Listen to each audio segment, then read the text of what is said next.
Baik, Bismillahirrahmanirrahim. Assalamualaikum warahmatullahi wabarakatuh. Insya Allah pada kesempatan kali ini kita akan melanjutkan materi bab terakhir di semester 2 ini, gitu ya, khususnya materi kelas 12, yaitu berkenaan dengan bioteknologi. Ya, nanti kita ke depan akan menyelesaikan bab yang terakhir ini, yaitu bioteknologi dalam 2 pertemuan, gitu ya. Nanti di bioteknologi ini mungkin sebetulnya kalian sudah pada tahu, bahkan sering memakannya berupa produk-produk hasil dari bioteknologi gitu ya. Hanya mungkin kalian tidak tahu bahwa itu adalah bagian dari produk yang dihasilkan dari kajian bioteknologi gitu ya. Oke, baik. Nah, di bioteknologi ini, di kali ini kita akan membahas, ada pembahasan mengenai definisi bioteknologi itu sendiri. Yang kedua, nanti kita akan membahas tentang macam-macam dari bioteknologi. Nah, nanti ada bioteknologi yang konvensional atau bahasa kitanya tradisional, ada bioteknologi modern. Insya Allah pada kesempatan kali ini kita akan khususkan pertemuan ini di pembahasan tentang bagaimana definisi sederhana mengenai bioteknologi, dan yang kedua kita akan membahas tentang macam dari bioteknologi yang dikhususkan untuk bioteknologi konvensional terlebih dahulu. Ya, baik. Ketika kita berbicara bioteknologi, maka bioteknologi kan terdiri dari dua kata, gitu ya, ada bio dan teknologi. Berarti secara sederhana ada dua komponen yang bekerja sama di mana nanti untuk menghasilkan sesuatu, gitu ya. Apa sesuatu yang dihasilkan? Yaitu berupa produk ataupun jasa, boleh, gitu ya. Nah, bioteknologi ini bisa kita definisikan secara sederhana menjadi seperti ini, gitu ya. Jadi, bioteknologi merupakan konsep penerapan, gitu ya. Nah, penerapan siapa? Yaitu penerapan dari teknologinya sendiri, gitu ya. Teknologi atau teknik pendayagunaan organisme hidup, gitu ya. Jadi tentu ada bionya tentang organisme hidup dan ada teknologinya. Nah, keduanya digabungkan menjadi sebuah konsep penerapan pendayagunaan, gitu ya. Untuk apa? Bisa untuk membuat, bisa untuk memodifikasi, boleh juga untuk meningkatkan sesuatu atau memperbaiki sifat dari makhluk hidup itu sendiri, gitu ya. Nah, setelah penerapan teknik bioteknologi ini untuk membuat, modifikasi, meningkatkan, atau memperbaiki sifat makhluk hidup, dia juga bisa dipakai untuk mengembangkan mikroorganisme. Ya, untuk apa? Yang tujuan akhirnya akan dipakai untuk menghasilkan produk dan jasa yang tentunya akan bermanfaat bagi manusia pada umumnya, seluruh makhluk hidup tentunya, gitu ya. Oke, nah di pembahasan selanjutnya dari penerapan teknik pendayagunaan organisme hidup ini, kita akan coba terapkan pada bioteknologi konvensional. Bagaimana organisme hidup diterapkan pada teknik-teknik tertentu untuk menghasilkan produk dan jasa, gitu ya. Baik, kita akan masuk terlebih dahulu pada bioteknologi konvensional. Di bioteknologi konvensional, perlu diketahui sama kalian bahwa dia konsepnya berbeda dengan bioteknologi modern tentunya, gitu ya. Nah, bioteknologi konvensional ini punya khas yang membedakan dari bioteknologi modern. Apa itu? Kita akan bahas itu. Yang pertama, bioteknologi konvensional ini tentu bioteknologi yang mengandalkan jasa mikroba. Ingat-ingat, gitu ya. Jadi bioteknologi konvensional benar-benar memanfaatkan, benar-benar mengandalkan jasa dari mikroba, gitu ya. Nah, untuk apa mikroba ini, gitu ya? Mikroba yang digunakan dia bertujuan untuk menghasilkan sebuah produk baru, gitu ya, yang tentu sebelumnya belum ada, gitu. Nah, produk baru ini yang sesuai dengan kebutuhan manusia tentunya, gitu ya. Dan konsep dasarnya produk yang dibuat ini melalui suatu proses yang namanya fermentasi. Artinya, bioteknologi konvensional ini melibatkan suatu proses yang prosesnya khas, yaitu namanya fermentasi. Itu ciri khas pertama. Yang kedua, ada ciri-ciri khas bioteknologi konvensional yang memang tidak dimiliki oleh bioteknologi modern. Apa? Yang pertama, dia sudah dikenal, gitu ya. Kapan? Sejak awal peradaban manusia. Tapi namun pada manusia saat itu mungkin tidak tahu bahwa itu sudah masuk ke bagian bioteknologi, penggabungan makhluk hidup dengan teknik-teknik sederhana, gitu ya. Itu yang pertama. Yang kedua, menggunakan secara langsung, gitu ya, hasil yang diproduksi organisme atau mikroorganisme berupa senyawa kimia, gitu ya, atau bahan pangan tertentu yang bermanfaat bagi manusia. Nah, ini yang menjadikan pembeda dari bioteknologi modern, gitu ya. Nah, pada bioteknologi konvensional ini hasilnya itu dia menggunakan menggunakan secara langsung hasil, gitu ya, yang diproduksi organisme itu sendiri, gitu ya. Baik dia berupa senyawa kimia atau bahan pangan tertentu, gitu ya, yang nantinya bisa dimanfaatkan secara langsung oleh manusia itu sendiri. Oke, itu yang kedua. Yang ketiga, adapun dalam penggunaan peralatan bioteknologi konvensional, namanya juga konvensional atau tradisional, gitu ya. Alat-alat yang digunakannya itu dia relatif sederhana, gitu ya, berbeda dengan temannya, dengan lawannya, yaitu bioteknologi modern. Dan yang keempat, mikroorganisme yang dipergunakan itu dia relatif terbatas. Jadi, tidak semua mikroba, tidak semua organisme hidup yang mampu dimanfaatkan oleh bioteknologi konvensional ini, gitu ya. Mikroba dalam bentuk apa? Mikroorganisme dalam bentuk apa yang bisa dimanfaatkan dalam bioteknologi tradisional ini? Yaitu, nah, ini dia penggunaannya. Dia menggunakan mikroorganismenya itu berupa bisa bakteri, bisa jamur, gitu ya. Jadi belum mampu memanfaatkan mikroorganisme yang lain selain bakteri dan jamur, gitu ya. Nah, contohnya apa? Contohnya yang sering kita kenal bioteknologi tradisional itu banyak sekali, gitu ya. Saya akan perlihatkan apa saja, nanti kita akan bahas satu persatu, gitu ya. Baik, contoh dari penerapan bioteknologi konvensional yang melibatkan bakteri dan jamur adalah seperti ini, gitu ya. Yang pertama, ada produknya itu berupa di bidang makanan, gitu ya. Nah, makanan ini bisa kita sebutkan satu persatu yang ada di sekitaran kita, gitu ya. Yang pertama ada yogurt, gitu ya.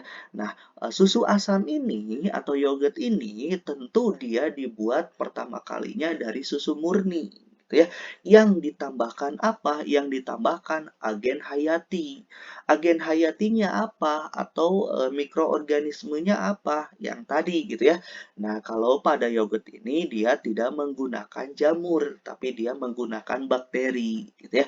Bakterinya yaitu Streptococcus thermophilus, bisa juga Lactobacillus bulgaricus atau Lactobacillus casei, gitu ya. Jadi bakteri dimanfaatkan bakteri ini untuk pembuatan fermentasi pada susu, gitu ya, yang nantinya dia jadi yogurt, gitu ya, seperti itu. Yang kedua ada keju, gitu ya. Keju pun sama, gitu ya, dia menggunakan agen hayati, gitu ya. Nah, agen hayatinya itu nanti bisa kita lihat kalau keju itu dia menggunakan Lactobacillus lactis, boleh juga Lactobacillus casei atau Penicillium requiforti atau juga Penicillium camemberti. Nah, ada yang unik, gitu ya. Nah, ini dia banyak macamnya organisme yang memang digunakan khusus untuk pembuatan keju. Ini dia macam-macamnya. gitu ya. Nah, ada juga produk yang lain yaitu mentega gitu ya. Mentega ini misalkan dibuatnya dari lemak susu, maka agen hayatinya yang digunakan adalah Streptococcus lactis. Ini dia bakteri gitu ya. Oke. Lanjut, ada juga tempe yang sering kita makan. Nah, tempe ini dia dari kedelai gitu kan ya. Nah, kedelai itu dia mengandung protein gitu. Protein, tetapi ketika kita makan secara langsung kedelainya, maka protein ini susah untuk dicerna sampai membentuk asam amino esensial yang memang dibutuhkan oleh tubuh. Tetapi ketika kedelai ini dibuat menjadi tempe dengan menggunakan jamur gitu ya, yaitu Rhizopus oryzae, maka ternyata jamur ini mampu memecah protein-protein yang ada di tempe menjadi asam amino esensial yang memang sangat dibutuhkan oleh tubuh kita gitu ya. Jadilah sebuah produk tempe gitu ya. Oke, adapun cara pembuatannya nanti kita akan praktek gitu ya, termasuk yogurt gitu ya, keju gitu kita akan praktek nanti di kesempatan yang lain. Ini secara konsep terlebih dahulu gitu ya. Oke. Terus ada oncom gitu ya. Oncom dia menggunakan agen hayati, dia berupa Neurospora crassa gitu ya. Ini juga dia jamur gitu ya. Oke, terus ada kecap. Nah, kecap yang digunakan dari kacang kedelai hitam ini gitu ya. Dia menggunakan agen hayati berupa Aspergillus wenti, boleh juga Aspergillus soya atau Saccharomyces roxy atau Pediococcus soya atau Torulopsis gitu ya. Jadi banyak sekali organismenya. Hanya kalau nanti yang sering digunakan di pasaran itu biasanya menggunakan Aspergillus wenti yang terkenalnya gitu ya. Terus ada tauco dan kecap sama ini ya. Ini dia menggunakan Aspergillus wenti gitu. Lanjut, makanan selanjutnya adalah ada coklat fermentasi. Dia coklat fermentasi itu digunakan agen hayatinya berupa Candida krusei gitu ya. Ini juga jamur gitu ya.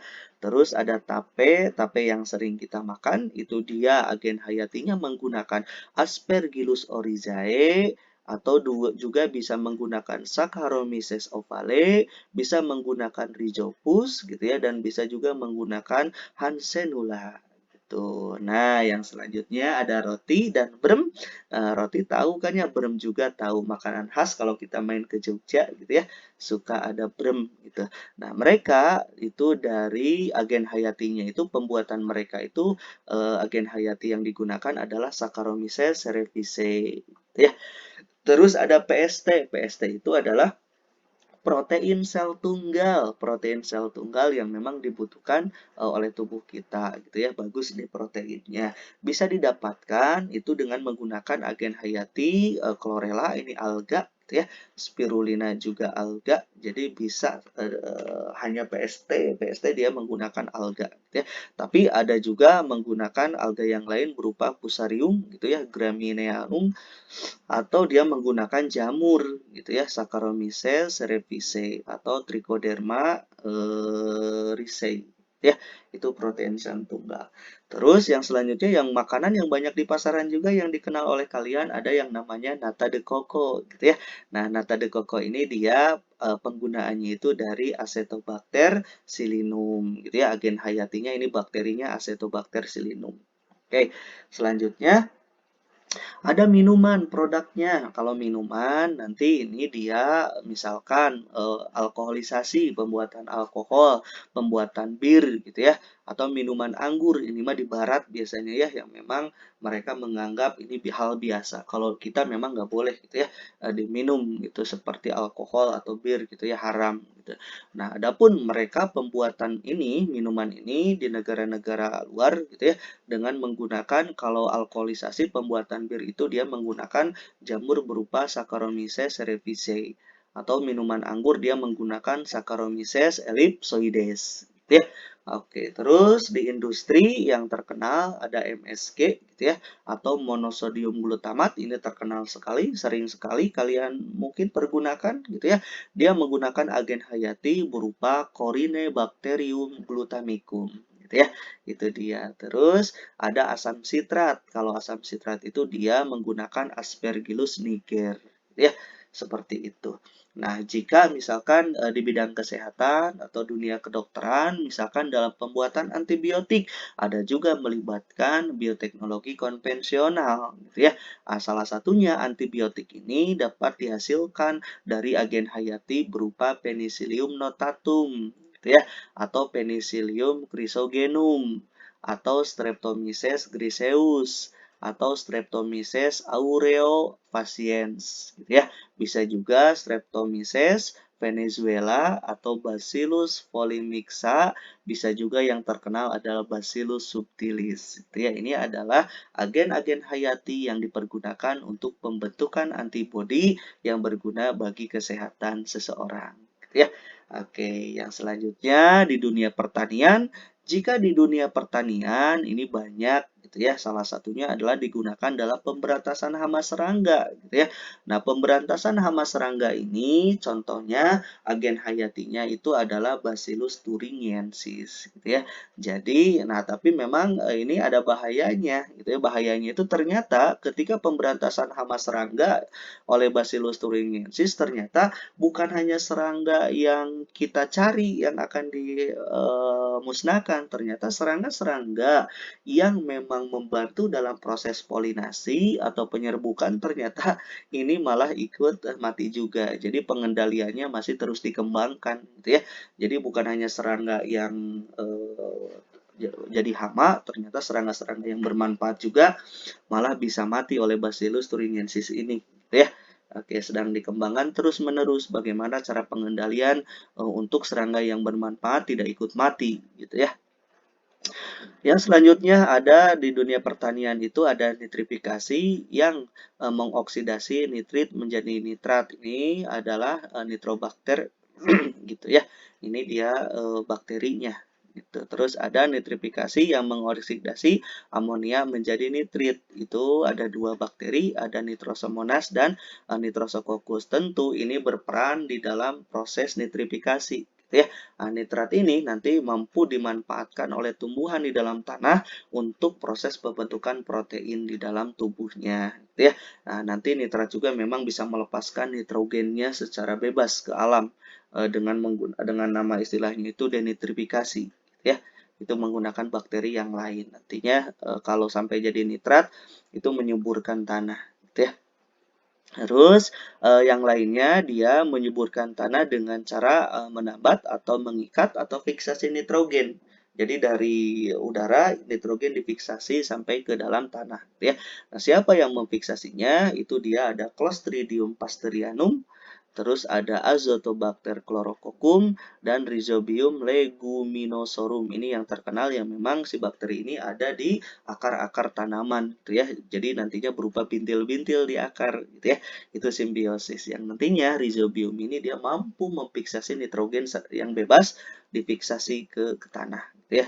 Itu yang akan diserap yang dibutuhkan oleh tumbuhan tentunya. Terus yang terakhir penerapannya adalah di bidang jasa. Kalau di bidang jasa nanti ada gas bio. Gas bionya itu yaitu misalkan gas metan gitu ya yang bisa dipakai untuk misalkan kehidupan sehari-hari memasak gitu ya. Apa namanya?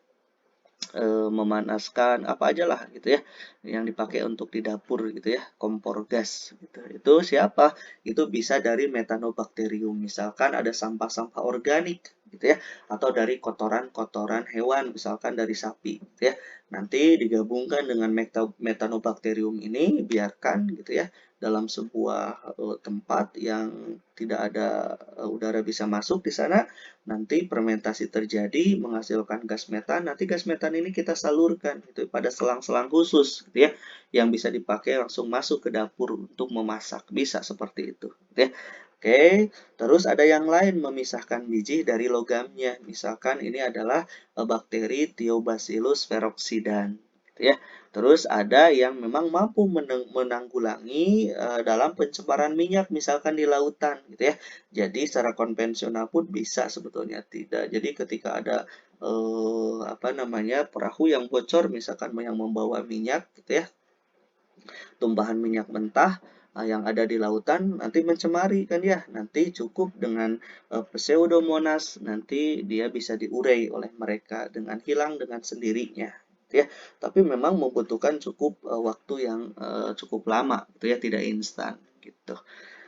Ini adalah produk-produk apa namanya, mau produk ataupun jasa yang memang dihasilkan dari bioteknologi konvensional, gitu ya, seperti itu. Nah, nanti pertemuan kali ini kita cukupkan dulu di pembahasan bagaimana bioteknologi konvensional sampai memproduk, membentuk sebuah produk dan jasa seperti itu, gitu ya. Nanti di pertemuan selanjutnya, insya Allah kita akan membahas tentang bioteknologi modern, tentunya berbeda dengan bioteknologi konvensional.